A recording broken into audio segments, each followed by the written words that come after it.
Some of the other promises, you discussed the budget. What are some of the other issues that you promised that you're working on? Well, again, I promised that I would work to keep taxes low. I promised senior citizens and some of the senior groups that I would defend the senior tax deduction. Unfortunately, I wasn't successful defending that last year because it went away. But I did, again, as I mentioned earlier, I put in the legislation to restore it, and it made it through the subcommittee yesterday, last evening, actually. I have promised to work hard to improve our schools.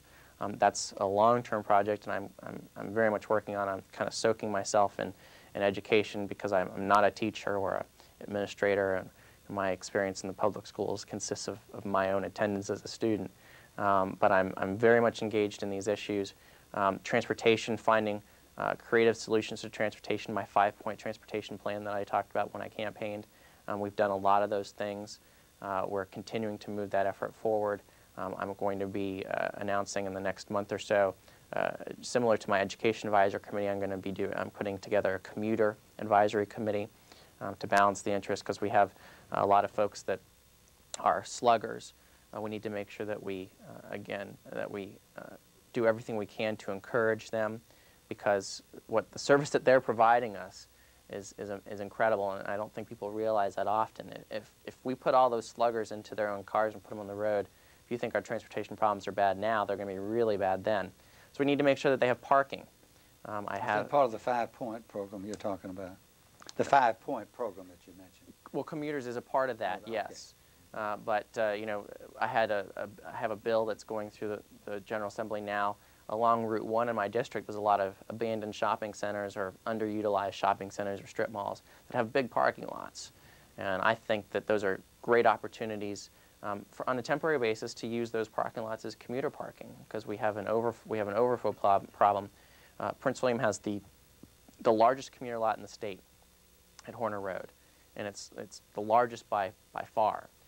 And yet, by 7:15 every morning, it's filling up. And not just with Prince William County folks, with Stafford and Fredericksburg folks. So we need to expand commuter parking availability. I have a budget amendment in to expand the commuter lot on 234. VDOT owns 5 acres of land in addition to what they already have there. It's a great opportunity to do that. Again, my legislation to make some of the parking lots, some of the excess parking lots along Route 1 as commuter lots, and continuing to, again, do everything we can to encourage slugging, not discourage it. But at the same time, we have folks that own hybrid vehicles. We have folks that don't have the ability to put 2 or 3 extra people in their car and are in the regular lanes like me on I-95. We need to do everything that we can to address those things. Route 1 is, as Supervisor Barg likes to say, is bumper to bumper. And so we need to make sure that we do everything we can to move that effort forward and relieving traffic down Route 1. Development, I think, is a big problem. I think that we're approving developments too fast. You know, Route 1 is terrible now. Route 1 was terrible 3 years ago, and yet right now we've got 2 or 3 major developments going up along along Route 1. And if we don't have the infrastructure in place to support that, whether that's transportation infrastructure or education infrastructure for the schools so we don't have more trailers, and even public safety infrastructure, having the police, having the fire and the rescue there, then our problems are just going to get worse, and we're just kind of digging ourselves into a hole. And we really need to slow this down. I put in some bills to provide the local government with more tools to be able to deal with these things. And the list goes on and on about how we can deal with transportation, but I'm trying to think outside the box, because inside the box is just tax people more and put more money into transportation, even though we're not getting any accountability measures, even though 70% or more, 70% or more of transportation dollars aren't going to transportation, or when transportation dollars are dedicated, they're being taken out and rated from the Transportation Trust Fund and used for other purposes. There's a lot that we can do in thinking outside the box instead of the traditional way, and I think in the new economy and the new age that we're in, we need to make sure that we do that. We need to make sure that we're not using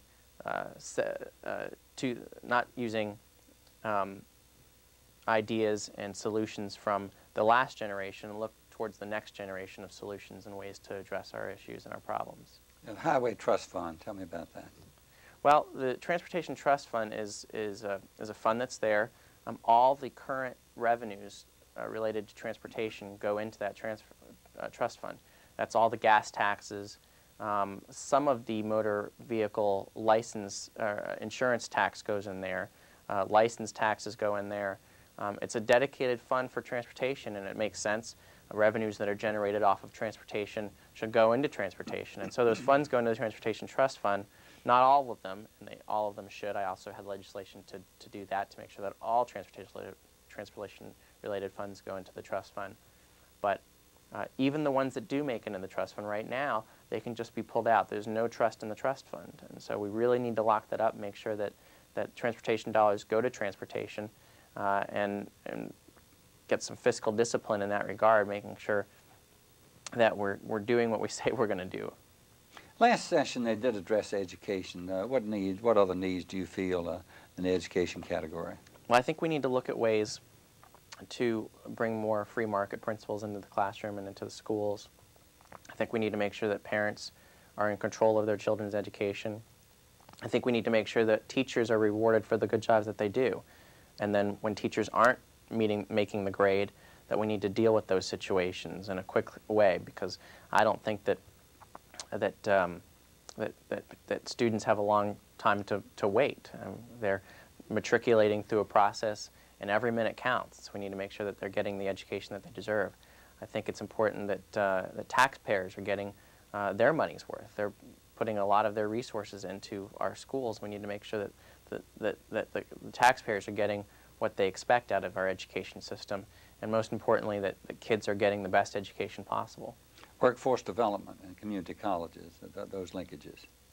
Well, I think that those are some new ideas, and I commend the governor for some of the things that he's doing in that regard. In fact, I met with the governor over the summer on education issues, and it was incredible how much we agreed on a lot of these things. And he's got a lot of great ideas, and I think that we need to support those things. I think that we need to make sure that, I'm in the technology field, and we have some certifications in the technology field, Microsoft Certified Engineer and so forth and so on, whether it's a Novell certification or a Microsoft certification, or Oracle or whatever the technology is. There's certifications out there.